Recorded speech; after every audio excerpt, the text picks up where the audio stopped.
Hi అండి, నమస్తే. Welcome to star and home. ఇవాళ మన వీడియోలో ఒక సరికొత్త రెసిపీతో అయితే మేము ముందుకు వచ్చాండి.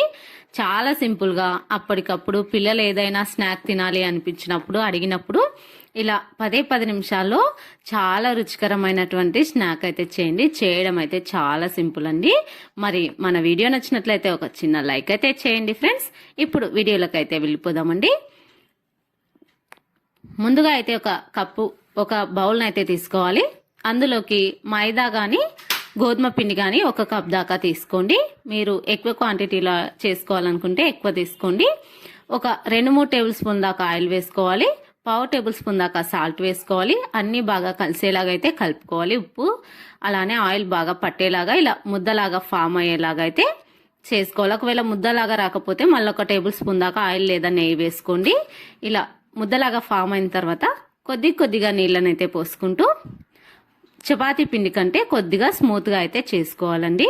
చాలా అంటే చాలా రుచిగా ఉంటాయండి.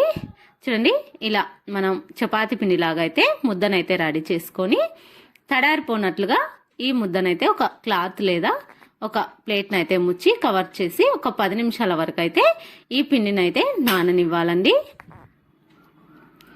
చూడండి, ఇలా ఒక పైన కవర్ చేస్తూ ఒక మూతనైతే పెట్టేసి ఈ పిండిని 10 నిమిషాల వరకు నాననిద్దాం. ఇప్పుడు మరొక ప్లేట్ని అయితే తీసుకోవాలి. నేను ఇక్కడ 3 బంగాళదుంపలను అయితే ముందుగానే ఉడకబెట్టి పెట్టుకున్నానండి. ఒకవేళ మీరు కొబ్బరి తురిమే మిషన్ ఉంటే దానికైతే తురుముకోవచ్చండి. నేను ఇక్కడ కొబ్బరి తురిమే మిషన్ లేదండి, అందుకని చెప్పేసి జంతికల గొట్టంలో ఈ బంగాళదుంపలను అయితే వేసేసి ఇంకా పైన మిషన్తో అయితే నేను ఇలా ఒత్తేస్తున్నానండి.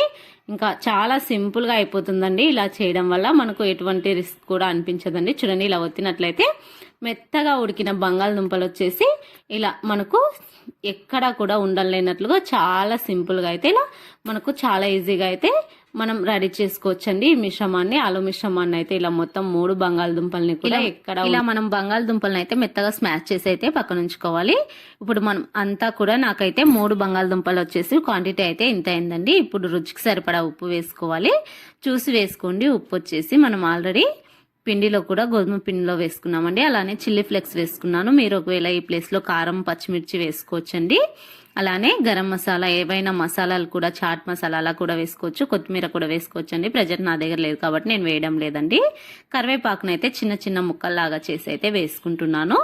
ఇలా సాల్ట్ అలానే చిల్లీ ఫ్లేక్స్ కరివేపాకు అన్ని కూడా చక్కగా కలిసేటట్లుగా అయితే కలుపుకోవాలి. ఇందులోకి గరం మసాలా వేసినట్లయితే లేదా చాట్ మసాలా వేసినట్లయితే మనకు అచ్చం బయట కొన్న వాటి ఫ్లేవర్ అయితే వస్తుందండి. చాలా రుచిగా ఉంటాయి. ఒకవేళ ఉన్నట్లయితే వేసుకోండి. నేనైతే స్కిప్ చేస్తున్నాను. ఇలా మనం ఈ మిశ్రమాన్ని రెడీ చేసుకొని పక్కన ఉంచుకోవాలి. ఇప్పుడు మనం ముందుగా నానబెట్టుకున్నాం కదండి పిండిని అయితే ఒకసారి మళ్ళీ చక్కగా అంతా కలిసేలాగా కలుపుకోవాలి.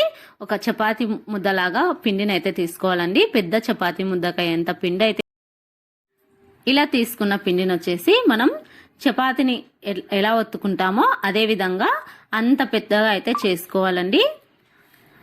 ఇలా మనం ముందుగా చపాతీలను అయితే ప్రిపేర్ చేసి పెట్టుకున్నట్లయితే మనం చేసే రెసిపీ వచ్చేసి తొందరగా అయితే అయిపోతుందండి. ఇలా పెద్దగా చపాతీని అయితే చేసుకోవాలి. ఇప్పుడు మనం ముందుగా తయారు చేసుకున్న ఆలు మిశ్రమం వచ్చేసి చపాతీ మొత్తం రోల్ చేయాలి. చూడండి, వీడియోలో చూసిన విధంగా చపాతీ మొత్తం స్ప్రెడ్ చేయాలి. ఇలా స్ప్రెడ్ చేసుకున్న తర్వాత ఒక సైడ్ నుంచి రోల్ చేసుకుంటూ రావాలి. వీడియోలో చూస్తున్న విధంగా ఇలా చేసిన తర్వాత మనం సైడ్లనైతే ఎడ్జస్ట్లను అయితే కట్ చేసుకోవాలండి. ఇలా కట్ చేసి ఒక కత్తితో అయితే మనం రౌండ్గా అయితే వీడియోలో చూసిన విధంగా కట్ చేసుకోవాలి. ఇలా కట్ చేసుకొని ఒక దాన్ని అయితే తీసుకొని వీడియోలో చూసిన విధంగా అన్నామనుకోండి చాలా ఈజీగా అయితే ప్రిపేర్ అయిపోతాయండి. ఇప్పుడు మళ్ళీ ఒక బౌల్ని అయితే తీసుకోవాలి. 2-3 టేబుల్ స్పూన్ల దాకా గోధుమ పిండి లేదా మైదా పిండి అయితే తీసుకొని నీళ్లు వేసుకొని కలిపి పెట్టుకోవాలి. ఇందులో కొద్దిగా కొత్తిమీర లేదా కరివేపాకు చిల్లీ ఫ్లేక్స్ వేసుకోవాలి. ఇప్పుడు ముందుగా రెడీ చేసుకున్న వాటిని అయితే ఇందులో ముంచి అయితే డీప్ ఫ్రై చేసుకోవాలండి. మంచిగా వేడిగా ఉన్న ఆయిల్లో అయితే ఒక్కొక్కటిగా అయితే వేసుకొని మంట మీడియంలో ఉంచుకుంటూ మంచిగా అయితే కలర్ వచ్చే వరకు అయితే వేయించుకోవాలండి. ఇక్కడ వేసిన తర్వాత వెంటనే అయితే అస్సలు కదపకూడదండి. 1-2 నిమిషాల తర్వాత మనం గెడ్డతో అటు ఇటు వేయించుకున్నాం అనుకోండి చక్కగా మంచి కలర్ అయితే వస్తుందండి. ఇవి వేగడానికి కొద్దిగా టైం అయితే పడుతుందండి. ఒక 2-3 నిమిషాల టైం అయితే పడుతుంది. మంచిగా అయితే వేయించుకోవాలండి. వేసిన వెంటనే అసలు కలపకూడదండి. అలా కదిపినట్లయితే మనకు ఆలు మిక్చర్ వచ్చేసి బయటకు వచ్చేసే ఛాన్స్ ఉంటుందండి. చూడండి, ఇలా మనం వీటిని వేసిన తర్వాత మంట మీడియం ఫ్లేమ్లో ఉంచుకొని ఇవి మంచిగా అయితే ఫ్రై చేసుకోవాలండి. వెంటనే అసలు కలపకూడదు. చూడండి, ఒక 2-3 నిమిషాల తర్వాత ఇలా అయితే మంచిగా అయితే వేగిపోయాయండి.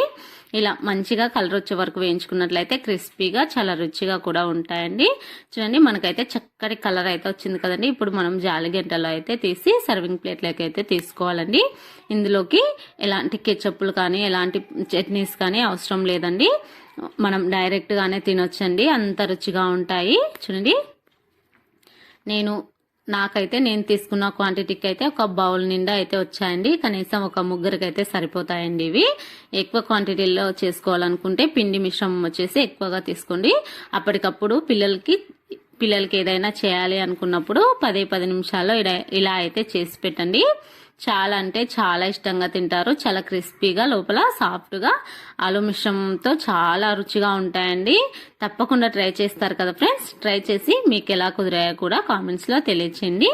మరి ఈ వీడియో నచ్చిందా? వీడియో నచ్చినట్లయితే ఒక చిన్న లైక్ అయితే చేయండి. ఇలాంటి మరిన్ని రెసిపీస్ కోసం మన స్టార్ అను హోమ్ ఛానల్ని అయితే సబ్స్క్రైబ్ చేసుకోండి. చాలా అంటే చాలా రుచిగా ఉంటాయండి. పిల్లలకైతే చాలా బాగా వస్తాయి. అలానే పెద్దవాళ్ళు కూడా తినొచ్చండి. షుగర్ ఉన్న వాళ్ళు తప్ప ఎవరైనా తినొచ్చండి. ఈ రెసిపీ వచ్చేసి ఈ ఆలుతో చేసిన రెసిపీ మీకు నచ్చినట్లయితే లైక్ చేసి షేర్ చేసి ఛానల్ని సబ్స్క్రైబ్ చేసుకోండి. థ్యాంక్స్.